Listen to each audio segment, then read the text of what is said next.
ॐ अज्ञानतिमिरान्धस्य ज्ञानाञ्जनाशलाकया चक्षुरुन्मिलितं येन तस्मै श्रीगुरवे नमः।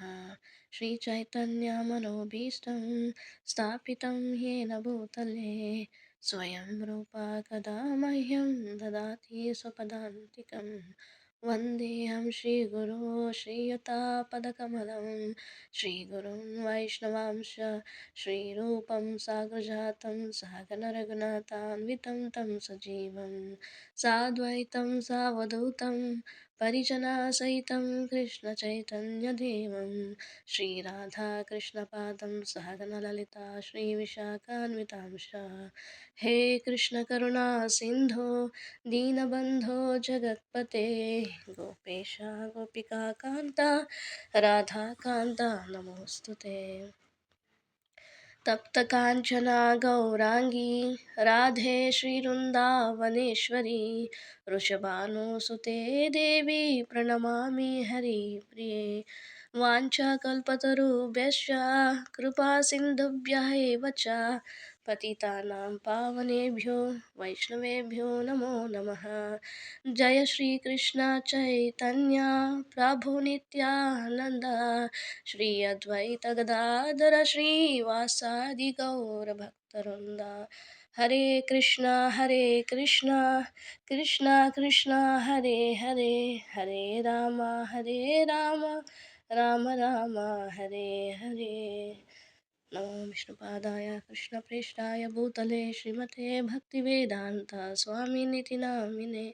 नमस्ते सरस्वते देवे गौरवाणी प्रचारिणी निर्विशेष शून्यवादी पाश्चात्यदेशतारिणी।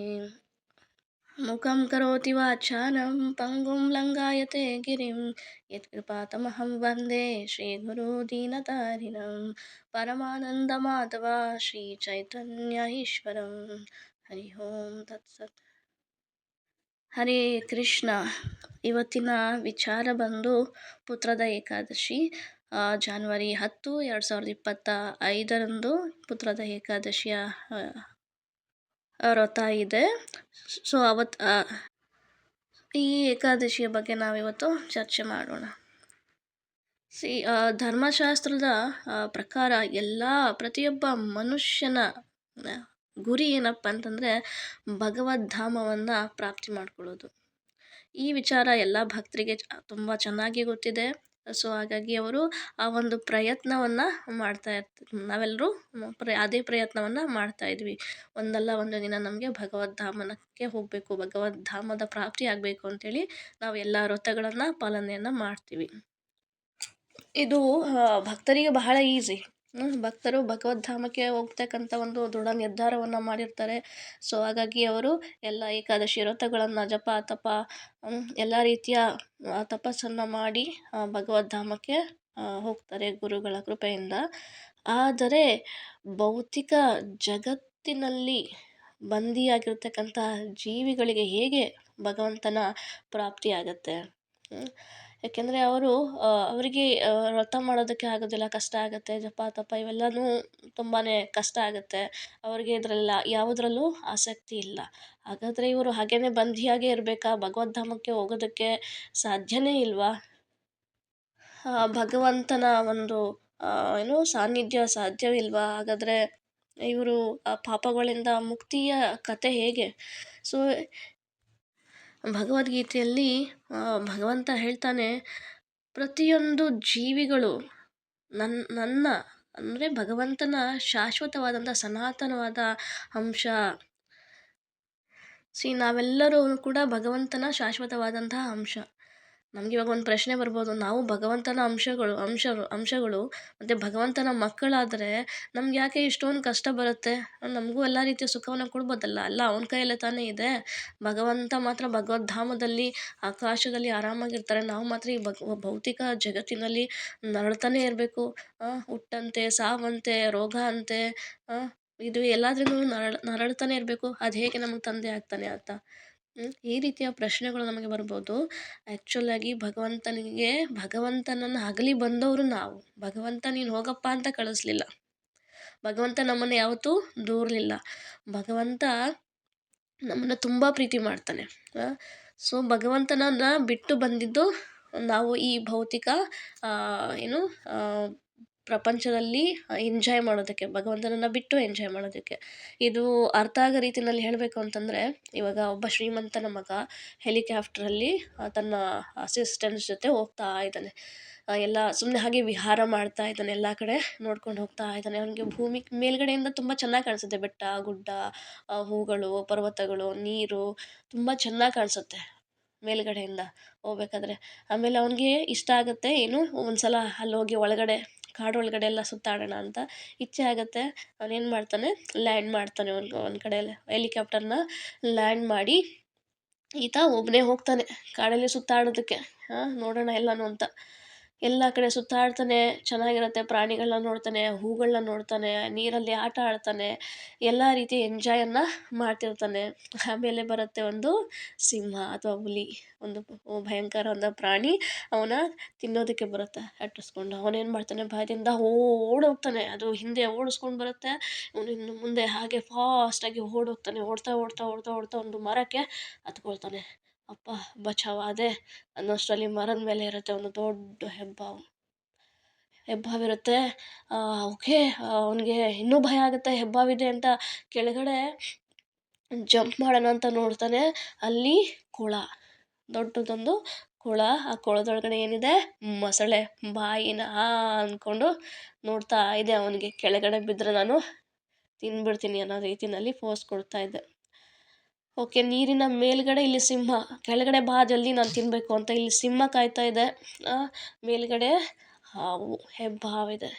ಆ ಒಂದು ಸಂದರ್ಭದಲ್ಲಿ ಇವನಿಗೆ ಏನು ಮಾಡಬೇಕು ಅಂತ ಗೊತ್ತಲ್ಲದೆ ನೇತಾಡ್ತಾ ಇದ್ದಾನೆ ಆ ಮರದಲ್ಲಿ. ನೇತಾಡೋ ಸಮಯದಲ್ಲಿ ಆ ಮರದಲ್ಲಿ ಒಂದು ಜೇನು ಕಟ್ಟಿರುತ್ತೆ. ಆ ಜೇನಿಂದ ಅವಾಗ ಸಿಹಿಯಾದಂಥ ಹನಿ ಬೀಳ್ತಾ ಇರುತ್ತೆ. ಅವ್ನು ನಾಲಿಗೆ ಕೊಡ್ತಾನೆ. ಆಹಾ, ಸಿಹಿಯಾಗಿದೆ. ಅದರಲ್ಲೂ ಕಾಡಿನ ಜೇನುತುಪ್ಪ ಇನ್ನೂ ಸಿಹಿಯಾಗಿರುತ್ತೆ, ಟೇಸ್ಟಿಯಾಗಿರುತ್ತೆ, ಒಳ್ಳೆ ಫ್ರ್ಯಾಗ್ರೆನ್ಸ್ ಬರ್ತಿರುತ್ತೆ. ಸೊ ಅವನು ಅದನ್ನು ಸವಿಯೋದಕ್ಕೆ ಶುರು ಮಾಡ್ತಾನೆ. ಅದು ಪೂರ್ತಿಯಾಗಿ ಬರೋದಿಲ್ಲ, 5 ನಿಮಿಷಕ್ಕೆ ಒಂದೊಂದು ಡ್ರಾಪು, 5 ನಿಮಿಷಕ್ಕೆ ಒಂದೊಂದು ಡ್ರಾಪು. ಅವನು ಡ್ರಾಪನ್ನು ತಿನ್ಕೊಳ್ತಾನೆ. ಹಿಂಗೆ ತಿನ್ಕೊಂಡು ಅವನು ಮತ್ತೆ ಅದನ್ನು ನೆಕ್ಕೊಳ್ತಾನೆ. ಮತ್ತೆ ಏನು ಮಾಡ್ತಾನೆ, ಇನ್ನೊಂದು ಸ್ವಲ್ಪ ಹೊತ್ತು ಬರುತ್ತೆ, ಇನ್ನು 5 ನಿಮಿಷಕ್ಕೆ ಇನ್ನೊಂದು ಸಲ ಬರುತ್ತೆ ಅಂಥೇಳಿ ಮತ್ತೆ ನಾಲಿಗೆ ಒಡ್ತಾನೆ, ಮತ್ತೆ ಬೀಳುತ್ತೆ, ಮತ್ತೆ ಎಂಜಾಯ್ ಮಾಡಿ ಇಲ್ಲಿರೋದನ್ನು ಮರ್ತೇ ಬಿಡ್ತಾನೆ ಸಿಚುವೇಶನ್ ಏನಿದೆ ಅಂತ.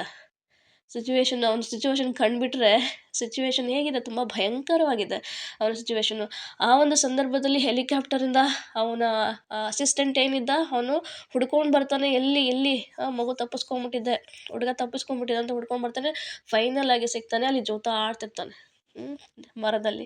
ಸೊ ಅವನೇನು ಮಾಡ್ತಾನೆ, ಹೆಲಿಕಾಪ್ಟ್ರಿಂದ ಅವನು ಕೈಯನ್ನು ಹಾಕ್ತಾನೆ ಅಥವಾ ಹಗ್ಗವನ್ನು ಹಾಕ್ತಾನೆ. ನಾನು ಬಂದಿದ್ದೀನಿ, ಬಾ ದಯವಿಟ್ಟು ಬೇಗ ಬೇಗ ಬಾ, ಹೆಲಿಕಾಪ್ಟರಿಂದ ಹತ್ಕೋ. ಇಲ್ಲಿ ನೋಡಿ ಎಂಥ ಡೇಂಜರಸ್ ಪ್ಲೇಸಲ್ಲಿ ಇದೆಯಾ ನೀನು, ಹೆಲಿಕಾಪ್ಟರ್ ಹತ್ಕೋ, ಮನೆಗೆ ಹೋಗೋಣ. ಅರೆ 5 ನಿಮಿಷ 5 ನಿಮಿಷಕ್ಕೆ ಇಲ್ಲಿ ಇದು ಬರ್ತಾ ಇದೆ, ಜೇನುತುಪ್ಪ ಬರ್ತಾ ಇದೆ, ಅದನ್ನು ಸ್ವಲ್ಪ ತಿನ್ನೋದಕ್ಕೆ ಬಿಡು, ಮತ್ತೆ ನಾನು ನಿನ್ನ ಕೈ ಕೊಡ್ತೀನಿ ಅಂತ ಹೇಳ್ತಾನೆ. ಅದಕ್ಕೆ ಅವನು ಅಸಿಸ್ಟೆಂಟ್ ಹೇಳ್ತಾರೆ, ಅದೇ ಮನೆಯಲ್ಲಿ ತುಂಬ ಬಾಟಲ್ಗಳಿದೆ ಜೇನುತುಪ್ಪದ್ದು, ಮನೆಗೆ ಹೋಗಿ ಎಷ್ಟು ಬೇಕಾದರೂ ತಿನ್ನು, ಇವಾಗ ನಿನ್ನ ಸಿಚುವೇಶನ್ ಆದರೂ ನೋಡು ಸ್ವಲ್ಪ. ಅರೆ ಮನೇಲಿ ಇರೋದಕ್ಕಿಂತ ಇದು ತುಂಬ ಚೆನ್ನಾಗಿದೆ, ನಾನು ಇದನ್ನು ತಿಂತೀನಿ ಒಂದು 5 ನಿಮಿಷ ಡ್ರಾಪ್ ಬರುತ್ತೆ. ಎಷ್ಟೊತ್ತವರೆಗೂ ಕಾಯ್ತಾನೆ ಬುದ್ಧಿವಂತ ಆದವನು. ಮನೆಯಲ್ಲಿ ಎಷ್ಟೊಂದು ಜೇನುತುಪ್ಪ ಇದೆ, ಬೇಕು ಅಂದರೆ ಇದನ್ನು, ಅಷ್ಟು ಆಗರ್ಭ ಶ್ರೀಮಂತ, ಈ ಕಾಡಿನಲ್ಲಿ ಬೇರೆಯವ್ರನ್ನ ಕಳಿಸ್ಬೇಕಾದ್ರೆ ಇದನ್ನು ತೊಗೋಬೋದು, ಇದನ್ನು ಟೇಸ್ಟ್ ಮಾಡ್ಬೋದು.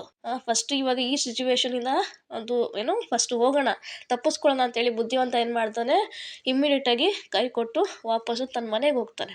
ಆದರೆ ಬುದ್ಧಿ ಇಲ್ಲದೆ ಇರ್ತಕ್ಕಂಥವ್ರು ಏನು ಮಾಡ್ತಾರೆ, ಇನ್ನೊಂದು 5 ನಿಮಿಷಕ್ಕೆ ಬರುತ್ತೆ ಇನ್ನೊಂದು ತೊಟ್ಟನ್ನು ತಿನ್ನೋದಕ್ಕೆ ವೆಯ್ಟ್ ಮಾಡ್ತಿರ್ತಾನೆ. ಈ ಹೆಲಿಕಾಪ್ಟ್ರಲ್ಲಿ ಅಸಿಸ್ಟೆಂಟ್ ಇನ್ನೂ ಎಷ್ಟೊತ್ತವರೆಗೂ ವೆಯ್ಟ್ ಮಾಡ್ತಾನೆ. ವೆಯ್ಟ್ ಮಾಡಿ ಮಾಡಿ ಮಾಡಿ ಮಾಡಿ ಮಾಡಿ ಅವನ ಪಾಡಿಗೆ ಅವನು ವಾಪಸ್ಸು ಹೊರಟೋಗ್ತಾನೆ. ಇದು ನಮ್ಮ ವಾಸ್ತವ ಸಿಚುವೇಶನ್ ಇರೋದು. ನಾವು ಆ್ಯಕ್ಚುಲಾಗಿ ಗೋಲೋಕ ವೃಂದಾವನದಲ್ಲಿ ಭಗವಂತನ ಜೊತೆ ಆರಾಮಾಗಿ ತುಂಬ ಸಂತೋಷವಾಗಿ ಇದ್ದವರು, ನಮ್ಮ ವಾಸ್ತವ ರೂಪನೇ ಅದು. ಆದರೆ ಏನಾಯಿತು, ನಾವು ಈ ಭೌತಿಕ ಪ್ರಪಂಚವನ್ನು ನೋಡಿಬಿಟ್ಟು ನಮಗೆ ಇಲ್ಲಿ ಏನು ಇಲ್ಲೇನಿದೆ, ಭಗವಂತನನ್ನು ನೋಡಬೇಕು, ಅವನಿಗೇ ಎಲ್ಲ ಸೇವೆಯನ್ನು ಮಾಡಬೇಕು. ಆ್ಯಕ್ಚುಲಾಗಿ ಅವನು ಸೇವೆ ಮಾಡಿದ್ರೆ ನಾವು ಸಂತೋಷವಾಗಿರ್ತೀವಿ.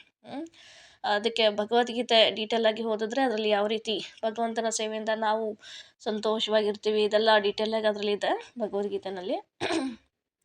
ಬಟ್ ಇದು ಏಕಾದಶಿ ಕ್ಲಾಸು, ಸೊ ಹಾಗಾಗಿ ಏಕಾದಶಿ ಬಗ್ಗೆ ಡಿಸ್ಕಷನ್ ಮಾಡೋಣ. ಓಕೆ, ಸೊ ಇಲ್ಲಿ ಏನಪ್ಪ ಅಂತಂದರೆ, ಫಸ್ಟು ನಾವು ಈ ಭೌತಿಕ ಪ್ರಪಂಚಕ್ಕೆ ಕಣ್ಣು ಹಾಯಿಸಿದ್ವಿ, ಭಗವದ್ಧಾಮದಲ್ಲಿ ಆರಾಮಾಗಿದ್ವಿ, ಈ ಭೌತಿಕ ಪ್ರಪಂಚಕ್ಕೆ ಕಣ್ಣು ಹಾಯಿಸಿದ್ವಿ, ಮತ್ತು ಏನು ಇಲ್ಲಿಗೆ ಬರಬೇಕು ಅಂತ ಇಷ್ಟನೂ ಪಟ್ವಿ, ಈ ರೀತಿಯ ಒಂದು ಜೀವನ ಬೇಕು ಅಂತ. ಆ್ಯಕ್ಚುಲಾಗಿ ಮೊದಲು ನಮಗೆ ಆಸೆ ಆಗುತ್ತೆ, ನಾವು ಈ ಭಗವದ್ಧಾಮನೂ ಬೇಡ, ಈ ಭಗವಂತನೂ ಬೇಡ, ಸಪ್ರೇಟಾಗಿ ನಾವು ಇರಬೇಕು, ನಮಗೆ ಈ ರೀತಿಯ ಲೈಫ್ ಸ್ಟೈಲ್ ಬೇಡ, ನಾವು ಸ್ವತಂತ್ರವಾಗಿರಬೇಕು, ಸಪ್ರೇಟಾಗಿ ಬೇಕು ಅಂತ ನಾವು ಯಾವಾಗ ಯೋಚನೆ ಮಾಡ್ತೀವಿ, ಭಗವಂತ ಏನು ಮಾಡ್ತಾನೆ, ನಮ್ಮ ಇಮ್ಮಿಡಿಯೇಟಾಗಿ ಈ ಮೆಟೀರಿಯಲ್ ವರ್ಡ್ನ ತಯಾರು ಮಾಡ್ತಾನೆ ನಮ್ಮ ಯೋಚನೆಗೆ ಅನುಸಾರವಾಗಿ. ಮೆಟೀರಿಯಲ್ ವರ್ಡ್ನ ತಯಾರು ಮಾಡಿ ಈ ಮೆಟೀರಿಯಲ್ ವರ್ಡಿಗೆ ನಮ್ಮನ್ನು ಕಳಿಸ್ತಾನೆ. ನಮ್ಮ ಸ್ವ ಇಚ್ಛೆಯಿಂದ ನಾವಿಲ್ಲಿ ಬರ್ತೀವಿ. ಬಂದ ಮೇಲೆ ನಾವೇನು ಮಾಡ್ತೀವಿ, ಇಲ್ಲಿ ಹುಟ್ಟು ಸಾವು ಎಷ್ಟು ಪೇಯ್ನ್ ಇದೆ, ಸಾವು ಎಷ್ಟು ಕಷ್ಟ ಇದೆ, ರೋಗ ಬಂದಾಗ ಎಷ್ಟು ನರಳ್ತೀವಿ, ಮತ್ತು ವೃದ್ಧಾಪ್ಯ, ಮುದುಕರಾದಾಗ ಎಷ್ಟು ಹಿಂಸೆ ಪಡ್ತೀವಿ, ಇದನ್ನೆಲ್ಲ ಅನುಭವಿಸ್ತೀವಿ ಇಲ್ಲಿ. ಈ ಇಲ್ಲಿ 3 ಗುಣಗಳೇನಿದೆ ಪ್ರಕೃತಿ, ಆ 3 ಗುಣಗಳಿಗೆ ಅತೀತರಾಗ್ತೀವಿ. ಅತೀತರಾಗಿ ಮತ್ತು ಈ ಜನನ ಮರಣ, ಜರ ಮತ್ತು ವೃದ್ಧಾಪ್ಯಗಳಿಂದ ನಾವೇನು ಮಾಡ್ತೀವಿ, ಈ ಚಕ್ರದಲ್ಲಿ ಸಿಕ್ಕಾಕ್ಕೊಂಡು ಇಲ್ಲಿ ನರಳಾಡ್ತೀವಿ. ಈ ನರಳಾಡೋ ಸಮಯದಲ್ಲಿ ಭಗವಂತ ನಮಗೆ ಹಾಗೆ ಬಿಡೋದಿಲ್ಲ. ಭಗವಂತ ಏನು ಮಾಡ್ತಾನೆ, ಏನು ಇದು ಅದು ಸ್ಟೋರಿಗೆ ಕನೆಕ್ಟ್ ಆಗುತ್ತೆ. ಸೊ ಇಲ್ಲಿ ಕಾಡಲ್ಲಿ ಬಂದ್ವಿ, ಅವನು ಕಾಡಿನಲ್ಲಿ ಕೆಳಗಡೆ ಇಳಿದು ಎಲ್ಲ ವಿಹಾರವನ್ನು ಮಾಡ್ತಾನೆ. ಸೊ ಅದೇ ರೀತಿ ನಾವು ಮೆಟೀರಿಯಲ್ ವರ್ಲ್ಡಲ್ಲಿ ಬಂದು ಸ್ವಲ್ಪ ಎಂಜಾಯ್ ಮಾಡಿದ್ವಿ, ಸ್ವಲ್ಪ ಇವಾಗ ಕಷ್ಟಗಳು ಬಂದಿದೆ. ಇದು ವೃದ್ಧಾಪ್ಯ ಮತ್ತು ರೋಗ, ಈ ಮರಣ ಏನಿದೆ ಇವೆಲ್ಲ ತುಂಬ ಅತ್ಯಂತವಾದಂಥ ಭಯಂಕರವಾದಂತಹ ಕಷ್ಟಗಳು. ಅದ್ರ ಮಧ್ಯೆ ಮಧ್ಯೆ ಸ್ವಲ್ಪ ಸ್ವಲ್ಪ ಸಿಹಿ ಹೇಗೆ ಜೇನುತುಪ್ಪ ಸಿಗುತ್ತಾ 5 ನಿಮಿಷಕ್ಕೆ ಜೇನುತುಪ್ಪ ಬರುತ್ತೆ, ಆ ರೀತಿ ಸ್ವಲ್ಪ ಸ್ವಲ್ಪ ಖುಷಿ, ಜಾಸ್ತಿ ಭಯಂಕರ. ಈ ಭೌತಿಕ ಪ್ರಪಂಚದಲ್ಲಿ ನಾವು ಭಯಂಕರ ಸಿಚುವೇಷನಲ್ಲಿದ್ದೀವಿ, ಯಾಕಂದರೆ ಈ ಜನನ ಮರಣಗಳ ಚಕ್ರದಲ್ಲಿ ಸಿಕ್ಕಾಕೊಂಡಿದ್ದೀವಿ. ಮರಣ ಅಂತಕ್ಕಂಥದ್ದು ತುಂಬ ತುಂಬ ಪೇಯ್ನ್ಫುಲ್. ಏನು ಇದರಿಂದ ಎಲ್ಲ ನಾವು ತಪ್ಪಿಸ್ಕೋಬೇಕು, ಈ ರೋಗದಿಂದ ತಪ್ಪಿಸ್ಕೋಬೇಕು. ಇದೇ ಮೆಟೀರಿಯಲ್ ವರ್ಲ್ಡಿಂದ ಇದ್ದರೆ ಪ್ರತಿ ಜನ್ಮ ತಗೊಳ್ತಾನೆ ಇರ್ತೀವಿ. ಇದೇ ರೀತಿ ಈ 4 ಸಮಸ್ಯೆಗಳಿಂದ ಹೊರಗೆ ಬರೋದಕ್ಕೆ ಸಾಧ್ಯ ಇಲ್ಲ, ಇಲ್ಲೇ ನರಳುತ್ತಾ ಇರ್ತೀವಿ. ಸೊ ಭಗವಂತ ಏನು ಮಾಡ್ತಾನೆ, ನಮ್ಮನ್ನು ವಾಪಸ್ಸು ಭಗವದ್ಧಾಮಕ್ಕೆ ಕರ್ಕೊಂಡು ಬರೋದಕ್ಕೆ, ಸರಿ ಆಯಿತು ನೋಡಿದ್ದೆ, ಇಲ್ಲಿ ಕಷ್ಟಪಟ್ಟಿದ್ಯಾ, ಓಕೆ, ಇದು ನಿಂಗೆ ಇಷ್ಟ ಇಲ್ಲ ಮೆಟೀರಿಯಲ್ ವರ್ಡ್, ಇವಾಗ ಗೊತ್ತಾಯ್ತಲ್ಲ ವ್ಯಾಲ್ಯೂ, ಸರಿ ವಾಪಸ್ ಭಗವದ್ಧಾಮಕ್ಕೆ ಬಾ ಅಂತೇಳಿ ಕಳಿಸೋದಕ್ಕೆ ಏನು ಕರ್ಕೊಂಡು ಬರೋದಕ್ಕೆ ಗುರುವಿನ ಮುಖಾಂತರ ಬರ್ತಾರೆ ಇಲ್ಲಿಗೆ. ಗುರು ಪರಂಪರೆಯಲ್ಲಿ ಬಂದಿರತಕ್ಕಂಥ ಅಧಿಕೃತ ಗುರುಗಳನ್ನು ನಮಗೋಸ್ಕರ ಕಳಿಸ್ತಾರೆ. ಫಸ್ಟ್ ನಾವು ಕೃಷ್ಣನಲ್ಲಿ ಮನವಿಯನ್ನು ಮಾಡಬೇಕು, ಕೃಷ್ಣನಿಂದ ಗುರು ಸಿಗ್ತಾರೆ. ಫಸ್ಟು ನಾವು ಭಗವಂತನಿಗೆ ಮೊರೆ ಹೋಗಬೇಕು, ಮನಸ್ಸಲ್ಲಿ ನಾವು ಅನ್ಕೋಬೇಕು, ನನಗೆ ಯಾವಾಗ ಮುಕ್ತಿ ಸಿಗುತ್ತೆ, ಭಗವಂತ ನನಗೆ ಸಹಾಯ ಮಾಡು ಅಂತ ಒಂದು ಸಲ ನಾವು ಕೇಳಿದ್ವಿ, ನಮ್ಮ ಹೃದಯದಲ್ಲೇ ಇರ್ತಕ್ಕಂಥ ಭಗವಂತ ಏನು ಮಾಡ್ತಾನೆ, ನಮಗೋಸ್ಕರ ಗುರುವನ್ನು ಕಳಿಸ್ತಾರೆ. ಮತ್ತು ನಂತರ ಆ ಗುರುವನ್ನು ಸ್ವೀಕಾರ ಮಾಡಿ ಆ ಗುರುವಿನ ಮುಖಾಂತರ ಭಗವದ್ಧಾಮಕ್ಕೆ ಹೋಗ್ಬೋದು. ಈ ಹಗ್ಗ ಇಟ್ಕೊಂಡು ಹೆಲಿಕಾಪ್ಟ್ರಲ್ಲಿ ಬರ್ತಾರಲ್ಲ ನಮ್ಮನ್ನು ಕಾಪಾಡೋದಕ್ಕೆ, ಅವರೇ ಗುರು.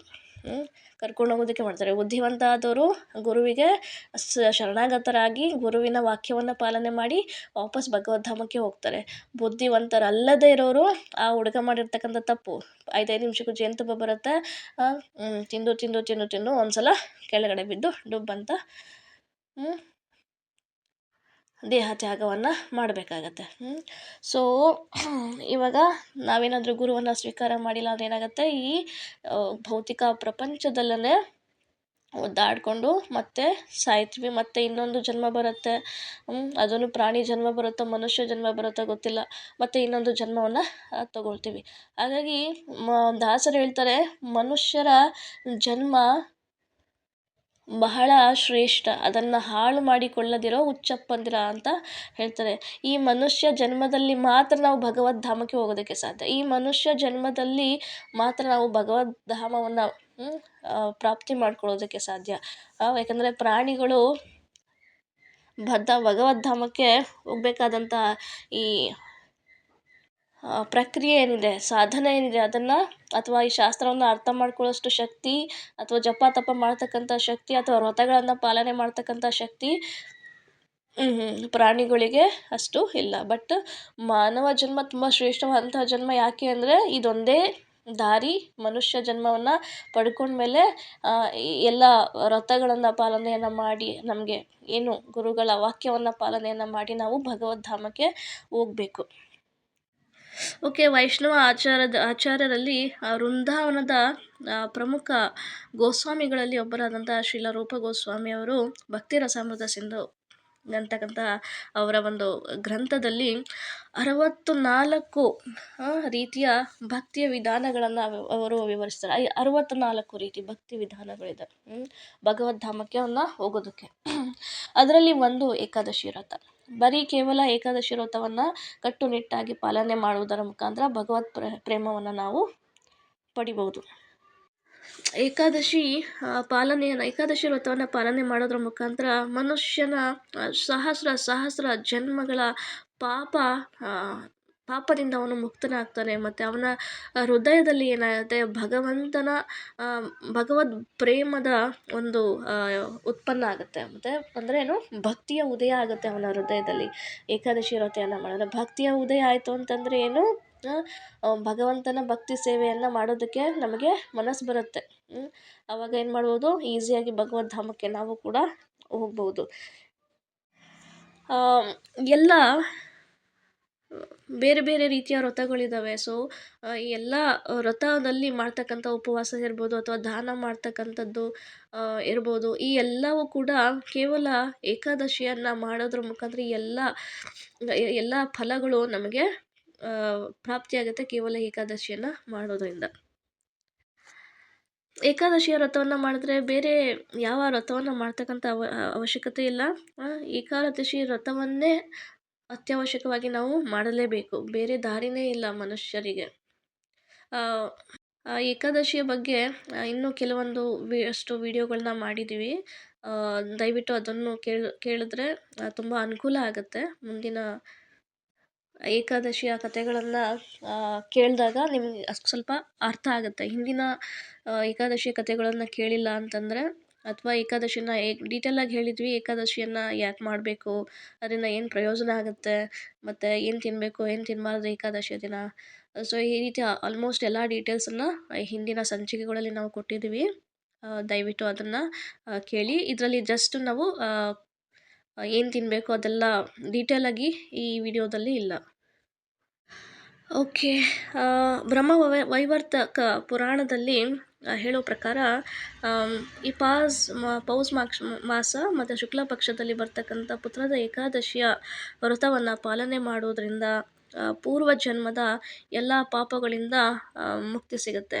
ಮತ್ತು ಯಾರಿಗೆ ಸಂತಾನ ಪ್ರಾಪ್ತಿ ಇಲ್ವೋ ಆ ದಂಪತಿಗಳು ಕಟ್ಟುನಿಟ್ಟಾಗಿ ಏಕಾದಶಿಯನ್ನು ಪಾಲನೆ ಮಾಡೋದ್ರಿಂದ ಅವರಿಗೆ ಪುತ್ರನ ಸುಯೋಗ್ಯ ಸಂತಾನ ಪ್ರಾಪ್ತಿಯಾಗತ್ತೆ ಅಂತ ಹೇಳಿದ್ದಾರೆ.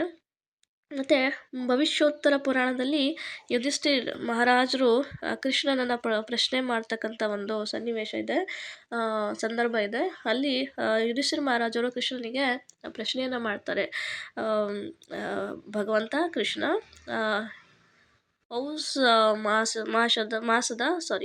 ಶುಕ್ಲ ಪಕ್ಷದಲ್ಲಿ ಬರ್ತಕ್ಕಂತಹ ಏಕಾದಶಿಯ ಹೆಸರೇನು, ಮತ್ತು ಅದರ ಬಗ್ಗೆ ನನಗೆ ಸ್ವಲ್ಪ ತಿಳಿವಳಿಕೆಯನ್ನು ಕೊಡಿ ಅಂತೇಳಿ ಬೇಡ್ಕೊಳ್ತಾರೆ. ಶ್ರೀಕೃಷ್ಣ ಹೇಳ್ತಾರೆ, ಓಕೆ, ಮಾಸದಲ್ಲಿ ಶುಕ್ಲ ಪಕ್ಷದಲ್ಲಿ ಬರ್ತಕ್ಕಂಥ ಏಕಾದಶಿಯ ಹೆಸರು ಪುತ್ರದ ಏಕಾದಶಿ. ಈ ಏಕಾದಶಿನ ಯಾರು ಪಾಲನೆ ಮಾಡ್ತಾರೋ ಅವರಿಗೆ ಎಲ್ಲ ಭೌತಿಕ ಇಚ್ಛೆಯಿಂದ ಬಿಡುಗಡೆ ಹೊಂದಿ ಅವರು ಆಧ್ಯಾತ್ಮಿಕ ಪ್ರಗತಿಯನ್ನು ಸಾಧಿಸ್ತಾರೆ. ಮತ್ತು ಇಲ್ಲೇ ಇರ್ತಕ್ಕಂಥವ್ರು ಮಕ್ಕಳ ಭಾಗ್ಯವನ್ನು ಪಡೆಯತಕ್ಕಂಥ ಇಚ್ಛೆಯಿಂದ ದಂಪತಿಗಳಿಬ್ಬರು ಬಹಳ ಕಟ್ಟುನಿಟ್ಟಾಗಿ ಈ ಏಕಾದಶಿಯನ್ನು ಪಾಲನೆ ಮಾಡೋದ್ರ ಮುಖಾಂತರ ಅವರಿಗೆ ಸುಪುತ್ರನ ಪ್ರಾಪ್ತಿಯಾಗತ್ತೆ. ಅದಕ್ಕೆ ಒಂದು ಉದಾಹರಣೆ ಅಂತಂದರೆ, ಸುಕೇತುಮಾನ್ ಅಂತಕ್ಕಂಥ ರಾಜ ಭದ್ರಾವತಿ ನಗರದಲ್ಲಿ ವಾಸವಾಗಿರ್ತಾರೆ ಅವರ ಪತ್ನಿಯ ಜೊತೆ. ಅವರ ಪತ್ನಿ ತುಂಬ ಸುಂದರವಾಗಿರ್ತಾರೆ, ಸುಶೀಲತೆ ಮತ್ತು ತುಂಬ ಪತಿವ್ರತೆ ಕೂಡ ಆಗಿರ್ತಾರೆ. ಅವರ ರಾಜ್ಯ ತುಂಬ ಸುಖದಿಂದ ಸಾಗ್ತಾ ಇರುತ್ತೆ. ಅವರ ರಾಜ್ಯ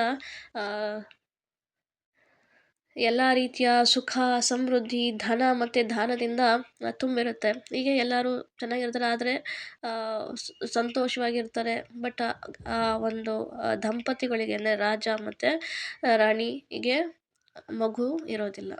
ಮುಂದಿನ ಪೀಳಿಗೆಗೆ ಮಗು ಬೇಕು, ಪುತ್ರನ ಭಾಗ್ಯ ಅವರಿಗೆ ಇರೋದಿಲ್ಲ. ಆ ಒಂದು ವ್ಯಥೆ ಅವರಿಗೆ ಇರುತ್ತೆ. ಸೊ ಒಂದು ಸಲ ಏನು ಮಾಡ್ತಾರೆ, ರಾಜ ತನ್ನ ತಂದೆಗೆ ತರ್ಪಣವನ್ನು ಮಾಡ್ತಿರ್ತಾರೆ.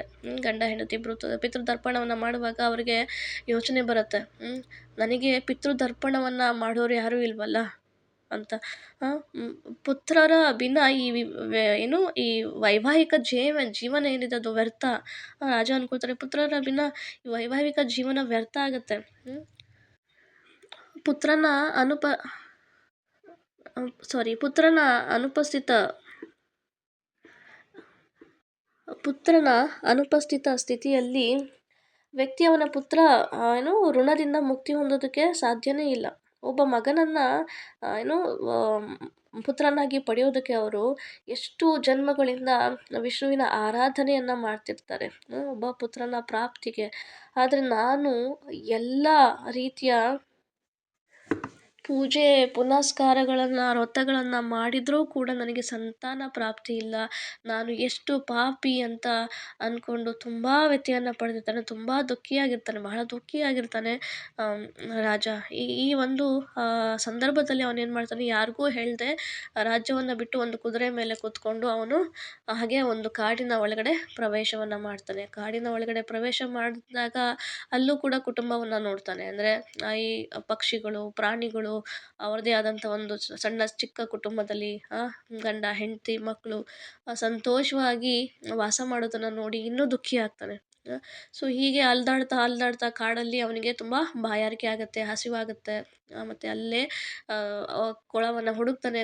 ಒಂದು ಕೊಳ ಸಿಗುತ್ತೆ, ಸುಂದರವಾಗಿರುತ್ತೆ ಆ ಕೊಳದಲ್ಲಿ ಮೀನುಗಳು, ಸುಂದರವಾಗಿರ್ತಕ್ಕಂಥ ಮೀನುಗಳು, ಹೂಗಳು ಇರುತ್ತೆ. ಆ ಕೊಳದಲ್ಲಿ ಹೋಗಿ ಬಾಯಾರಿಕೆಯನ್ನು ತೀರಿಸ್ಕೊಳ್ತಾನೆ. ಮತ್ತು ಕೊಳದಿಂದ ಆ ಕಡೆ ಅಂದರೆ ಕೊಳದ ತೀರದಲ್ಲಿ ಋಷಿ ಮುನಿಗಳು ಗುಡಿಸ್ಲನ್ನು ಕಟ್ಕೊಂಡಿರ್ತಾರೆ. ಅಂದರೆ ಗುಡಿಸ್ಲನ್ನು ಕಟ್ಕೊಂಡಿರ್ತಾರೆ, ಅಲ್ಲಿ ವಾಸವಾಗಿರ್ತಾರೆ. ಅದನ್ನು ನೋಡಿ ತುಂಬ ಖುಷಿಯಾಗುತ್ತೆ. ಅರೇ, ಇಲ್ಲಿ ಋಷಿ ಮುನಿಗಳು ಕೂಡ ಇದ್ದಾರೆ ಅಂಥೇಳಿ ಅವರು ಇಮ್ಮಿಡಿಯೇಟಾಗಿ ಆ ಋಷಿಗಳ ಹತ್ರ ಹೋಗಿ ಅವರಿಗೆ ನಮಸ್ಕಾರವನ್ನು ಮಾಡ್ತಾರೆ. ಮತ್ತು ಆ ಋಷಿಗಳು ಕೂಡ ರಾಜನ ಒಂದು ಏನು ವಿಚಾರಣೆಯನ್ನು ಮಾಡ್ತಾರೆ. ಹೇಗಿದೆ ರಾಜ್ಯದಲ್ಲಿ ಎಲ್ಲವೂ ಸುಖವಾಗಿದ್ದಾರಾ, ನೀವು ಸುಖವಾಗಿದ್ದೀರಾ, ಈ ರೀತಿ ಎಲ್ಲ ಒಂದು ವಿಚಾರಣೆಯನ್ನು ಮಾಡ್ತಾರೆ. ಸೊ ಅವಾಗ ರಾಜ ತನ್ನ ದುಃಖವನ್ನು ಹೇಳ್ಕೊಳ್ತಾರೆ. ರಾಜ್ಯದಲ್ಲಿ ನಿಮ್ಮ ಒಂದು ಕೃಪೆಯಿಂದ ಎಲ್ಲರೂ ಸಂತೋಷವಾಗಿ ಇದ್ದಾರೆ, ಬಟ್ ನನಗೆ ಪುತ್ರನ ಪ್ರಾಪ್ತಿ ಇಲ್ಲ ಅಂತ ಹೇಳಿ ಇದಕ್ಕೇನಾದರೂ ಪರಿಹಾರವನ್ನು ಕೊಡಿ ಅಂತ ಅವರು ಬೇಡ್ಕೊಳ್ತಾರೆ. ಸೊ ಇದನ್ನು ಕೇಳಿ ಅವರಿಗೆ ತುಂಬ ಕರುಣೆ ಬರುತ್ತೆ. ಮತ್ತು ಅವರು ತಮ್ಮ ಒಂದು ಪರಿಚಯವನ್ನು ಮಾಡ್ಕೊಳ್ತಾರೆ. ನಾವು ವಿಶ್ವದ 10 ಪುತ್ರರು, ಅಂದರೆ ವಿಶ್ವ ದೇವರುಗಳು ನಾವುಗಳು. 10 ಋಷಿಮುನಿಗಳಿರ್ತಾರೆ, ಅವರ ಹೆಸರನ್ನು ಹೇಳ್ತಾರೆ. ವಾಸು, ಸತ್ಯ, ದಕ್ಷ, ಕಾಲ್, ಕೃತು, ಕಾಮ್, ಧೃತಿ, ಪುರುರ ಅವ್ರ ಮಾದ್ರಕುರು. ಸೊ ಈ ರೀತಿಯ 10 ಜನ ವಿಶ್ವದ ಋಷಿಗಳಾಗಿರ್ತಾರೆ. ಅವರು ಅಲ್ಲಿಗೆ ಅವ್ರು ಹೇಳ್ತಾರೆ, ನಾವು ಈ ಜಲಾಶಯ ಏನಿದೆ, ಈ ಜಲಾಶಯದಲ್ಲಿ ನಾವು ಸ್ನಾನ ಮಾಡೋದಕ್ಕೆ ಬಂದಿದ್ದೀವಿ. ಇನ್ನೇನು ಮಾಘ ಮಾಸ ಶುರುವಾಗ್ತಾ ಇದೆ. ಸೊ ಹಾಗಾಗಿ ಈ ಜಲಾಶಯದಲ್ಲಿ ನಾವು ಸ್ನಾನ ಮಾಡೋದಕ್ಕೆ ಬಂದಿದ್ದೀವಿ ಅಂತ ಅವರು ಹೇಳ್ತಾರೆ. ಮತ್ತು ಅವರು ಹೇಳ್ತಾರೆ, ಇವತ್ತು ಆ್ಯಕ್ಚುಲಾಗಿ ಪುತ್ರದ ಏಕಾದಶಿ ಇದೆ. ಈ ಏಕಾದಶಿಯನ್ನು ಪಾಲನೆ ಮಾಡೋದ್ರಿಂದ ಸುಪುತ್ರನ ಪ್ರಾಪ್ತಿಯಾಗತ್ತೆ ಅಂತ ಹೇಳ್ತಾರೆ. ಇದನ್ನು ಕೇಳಿ ರಾಜನಿಗೆ ಬಹಳ ಖುಷಿ ಆಗುತ್ತೆ. ಅರೇ, ಈ ಒಂದು ಸನ್ನಿವೇಶಕ್ಕೋಸ್ಕರ, ಈ ಒಂದು ಸಲ್ಯೂಷನ್ಗೋಸ್ಕರ ನಾನು ಎಷ್ಟು ಯಾರನ್ನೋ ವಿಚಾರಿಸಿದ್ದೀನಿ. ನಿಮ್ಮಿಂದ ನನಗೆ ಈ ಒಂದು ಭಾಗ್ಯ ಸಿಕ್ಕಿದೆ. ದಯವಿಟ್ಟು ನನಗೆ ಹೇಳಿ ಯಾವ ರೀತಿ ಪಾಲನೆಯನ್ನು ಮಾಡಬೇಕು ಈ ವ್ರತವನ್ನು ಅಂತ ಹೇಳ್ತಾರೆ. ಸೊ ಅವರ ಒಂದು ನೇತೃತ್ವದಲ್ಲಿ ರಾಜ ಏನು ಮಾಡ್ತಾರೆ, ಆ ಏಕಾದಶಿಯನ್ನು ಬಹಳ ಸಕ್ಸಸ್ಫುಲ್ಲಾಗಿ, ಬಹಳ ಯಶಸ್ವಿಯಾಗಿ ಅವರು ಪಾಲನೆಯನ್ನು ಮಾಡ್ತಾರೆ. ಭಗವಂತನಿಗೆ ನೈವೇದ್ಯವನ್ನು ಮಾಡೋದು, ಭಗವಂತನಿಗೆ ಫಲ ಪುಷ್ಪಗಳಿಂದ ಆರಾಧನೆಯನ್ನು ಮಾಡೋದು, ತುಳಸಿಯನ್ನು ಅರ್ಪಣೆ ಮಾಡೋದು, ಜಪ, ಕೀರ್ತನೆ ಹೀಗೆ ಭಗವಂತನಿಗೆ ಎಲ್ಲ ರೀತಿಯ ಅರ್ಪಣೆಗಳನ್ನು ಮಾಡಿ ಅದರ ಮಾರನೆಯ ದಿನ ಪಾರಾಯಣವನ್ನು ಸರಿಯಾದ ಸಮಯದಲ್ಲಿ ಪಾರಾಯಣವನ್ನು ಪಾಲನೆಯನ್ನು ಮಾಡ್ತಾರೆ. ಸರಿಯಾದ ಸಮಯದಲ್ಲಿ ಪಾರಾಯಣ ಬಿಡೋದು ಕೂಡ ತುಂಬ ಮುಖ್ಯ. ಏಕಾದಶಿಯ ಪಾಲನೆಯನ್ನು ಮಾಡಿದ್ವಿ, ಮತ್ತು ಪಾರಾಯಣದ ಸಮಯಕ್ಕೆ ನಾವು ಪಾರಾಯಣ ಮಾಡಲಿಲ್ಲ, ಮತ್ತು ಏಕಾದಶಿ ಮಾಡಿದ್ದು ವೇಸ್ಟ್ ಆಗುತ್ತೆ. ಸೊ ಹಾಗಾಗಿ ಪಾರಾಯಣದ ಸಮಯವನ್ನು ನೋಟ್ ಮಾಡಿಕೊಂಡು ಅದನ್ನು ಸರಿಯಾದ ಸಮಯದಲ್ಲಿ ಪಾರಾಯಣವನ್ನು ಮಾಡಬೇಕು. ಮತ್ತು ರಾಜ ಏನು ಮಾಡ್ತಾರೆ, ಪಾರಾಯಣ ಮಾಡಿದ ನಂತರ ಅವರು ತನ್ನ ರಾಜ್ಯಕ್ಕೆ ವಾಪಸ್ ಹೋಗ್ತಾರೆ. ಅಲ್ಲಿ ಸ್ವಲ್ಪ ದಿನದ ನಂತರ ತನ್ನ ಪತ್ನಿ ಗರ್ಭಿಣಿ ಆಗ್ತಾಳೆ, ಮತ್ತು ಸುಂದರವಾದಂಥ ಒಬ್ಬ ಪುತ್ರನಿಗೆ ಜನ್ಮವನ್ನು ಕೊಡ್ತಾಳೆ. ಓಕೆ, ಇಲ್ಲಿಗೆ ಪುತ್ರದ ಏಕಾದಶಿಯ ಕಥೆ ಏನಿದೆ ಸಂಪೂರ್ಣ ಆಗುತ್ತೆ. ಯಾರು ಈ ಕಥೆಯನ್ನು ಕೇಳ್ತಾರೋ ಅವರಿಗೆ ಅಶ್ವಮೇಧ ಯಜ್ಞ ಮಾಡಿದಷ್ಟೇ ಪುಣ್ಯದ ಫಲ ಸಿಗತ್ತೆ. ಕೇಳಿದ್ದಕ್ಕೇ ಇಷ್ಟು ಫಲ ಸಿಗುತ್ತೆ ಅಂತಂದರೆ, ಇನ್ನು ಅದನ್ನು ಅಚ್ಚುಕಟ್ಟಾಗಿ ಕಟ್ಟುನಿಟ್ಟಾಗಿ ಪಾಲನೆ ಮಾಡಿದ್ರೆ ಇನ್ನೆಷ್ಟು ಫಲ ನಮಗೆ ಸಿಗ್ಬೋದು ಅಲ್ಲ. ಏಕಾದಶಿ ಮಾಡ್ತೀವಿ ಅಂತ ಹೇಳಿ ಆ ದಿನ ಜಸ್ಟ್ ಉಪವಾಸ ಇದ್ದರೆ ಸಾಕಾಗಲ್ಲ. ಏಕಾದಶಿಯನ್ನು ನಾವು ಮನಸ್ಫೂರ್ತಿಯಾಗಿ ಮಾಡಬೇಕು. ಮನಸ್ಸಲ್ಲಿ ನಮಗೆ ಏಕಾದಶಿ ಬಗ್ಗೆ ಏನು ಹೇಳ್ತೀವಿ, ತುಂಬ ಭಕ್ತಿ ಭಾವದಿಂದ, ಗೌರವದಿಂದ ಏಕಾದಶಿನ ಪಾಲನೆಯನ್ನು ಮಾಡಬೇಕು. ಮತ್ತು ನಮ್ಮ ಮನಸ್ಸು ಕಂಪ್ಲೀಟಾಗಿ ಭಗವಂತ ವಿಷ್ಣುವನನ್ನು ಅಬ್ಸರ್ವ್ ಮಾಡಬೇಕು. ಆದರೆ ನಾವೇನು ಮಾಡ್ತೀವಿ, ಬರೀ ತಿನ್ನೋದನ್ನು ಅಷ್ಟೇ ಮಾಡ್ತೀವಿ. ಏಕಾದಶಿಗೆ ಏನು ಮಾಡ್ಬೋದು, ಏನೋ ವರೆ ಕಿಚಡಿ, ಪಕೋಡೆ, ಏಕಾದಶಿ ಪಕೋಡೆ, ಸೊ ಈ ರೀತಿ ಚೆನ್ನಾಗಿ ತಿಂದ್ಕೊಂಡು ಏಕಾದಶಿನ ಮಾಡ್ತೀವಿ. ಓಕೆ, ಬಟ್ ಈ ಏಕಾದಶಿನ ಮಾಡೋದ್ರಿಂದ ಇಂಥ ದೊಡ್ಡ ದೊಡ್ಡ ಫಲಗಳು ನಮಗೆ ಸಿಗೋದಿಲ್ಲ. ಜಸ್ಟ್ ನಮಗೆ ಒಂದು ಪಾಪ ಅಂತೂ ಸಿಗೋದಿಲ್ಲ.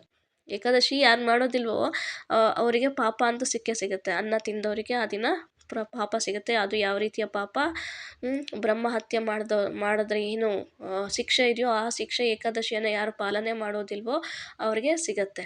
ಅಟ್ಲೀಸ್ಟ್ ನಾವು ಏಕಾದಶಿ ಪ್ರಸಾದವನ್ನು ನಮಗೆ ಉಪವಾಸ ಮಾಡೋಕ್ಕಾಗ್ತಾ ಇಲ್ಲ, ಕೃಷ್ಣನನ್ನು ನೆನೆಯೋದಕ್ಕೆ, ಸ್ಮರಣೆ ಮಾಡೋದಕ್ಕೆ ಆಗ್ತಾಯಿಲ್ಲ, ಅಟ್ಲೀಸ್ಟ್ ಜಪ ಅಂತೂ ಮಾಡ್ತೀವಿ. ಆದರೆ ಸ್ವಲ್ಪ ಜಾಸ್ತಿ ಜಪವನ್ನು ಮಾಡಬೇಕು, ಮತ್ತು ಕೀರ್ತನೆ ಭಜನೆಯನ್ನು ಮಾಡಬೇಕು ಸಾಕಾದಷ್ಟು, ಎಷ್ಟು ಆಗುತ್ತೋ ಅಷ್ಟು. ಬಟ್ ಯಾರು ಕಂಪ್ಲೀಟಾಗಿ ಬಹಳ ಮನಸ್ಫೂರ್ತಿಯಾಗಿ ಭಗವಂತನಲ್ಲೇ ತಲ್ಲೀನರಾಗಿರ್ತಾರೋ, ಸೊ ಅವರಿಗೆ ಒಳ್ಳೆಯ ರಿಸಲ್ಟ್ ಸಿಗುತ್ತೆ. ಇನ್ ಕೇಸ್ ಮಾಡೋಕ್ಕಾಗದಿರೋರಿಗೆ ಏನೂ ರಿಸಲ್ಟ್ ಸಿಗಲ್ಲ ಅಂತ ಅರ್ಥ ಅಲ್ಲ. ಏಕಾದಶಿ ಪ್ರಸಾದ ತಗೊಂಡೇ ಎಷ್ಟಾಗುತ್ತೋ ಅಷ್ಟು ಆ ದಿನ ಭಗವಂತನ ಸಾನ್ನಿಧ್ಯದಲ್ಲಿ ಇರಬೇಕು. ಅಂದರೆ ಭಗವಂತನಿಗಾಗಿ ನಾವು ಸೇವೆಯನ್ನು ಮಾಡಬೇಕು ಆ ದಿನ. ಸೊ ಆವಾಗ ನಮಗೆ ಏನಾಗುತ್ತೆ, ಫಲ ಸಿಗುತ್ತೆ. ಕಂಪ್ಲೀಟ್ 100% ಫಲ ಸಿಕ್ಕಿಲ್ಲ ಅಂದ್ರೂ ಫಲ ಅಂತೂ ಇದ್ದೇ ಇದೆ. ಅಟ್ಲೀಸ್ಟ್ ಪಾಪ ಅಂತೂ ಬರೋದಿಲ್ಲ. ಸೊ ಓಕೆ, ಗುರು ಮಹಾರಾಜರ ಕೃಪೆಯಿಂದ ನನಗೆ ಗೊತ್ತಿರೋಷ್ಟು ವಿಚಾರವನ್ನು ತಮ್ಮಲ್ಲಿ ಶೇರ್ ಮಾಡ್ಕೊಳ್ಳೋಷ್ಟು ಅವಕಾಶ ಸಿಕ್ಕಿದೆ. ಧನ್ಯವಾದಗಳು. ನನ್ನ ನ್ಯೂನ್ಯತೆಗಳಿಂದ ಏನಾದರೂ ತಪ್ಪಾಗಿ ಹೇಳಿದರೆ ದಯವಿಟ್ಟು ಕ್ಷಮಿಸಿ. ನಿಮ್ಮ ಅನಿಸಿಕೆಗಳೇನಾದರೂ ಇದ್ದರೆ ಕಮೆಂಟ್ ಬಾಕ್ಸಲ್ಲಿ ದಯವಿಟ್ಟು ಹಾಕಿ. ಧನ್ಯವಾದಗಳು. ವಾಂಛಾಕಲ್ಪತರುಭ್ಯಶ್ಚ ಕೃಪಾ ಸಿಂಧುಭ್ಯ ಏವ ಚ ಪತಿತಾನಾಂ ಪಾವನೇಭ್ಯೋ ವೈಷ್ಣವೇಭ್ಯೋ ನಮೋ ನಮಃ. ಅನಂತಕೋಟಿ ವೈಷ್ಣವವೃಂದ ಕೀ ಜಯ.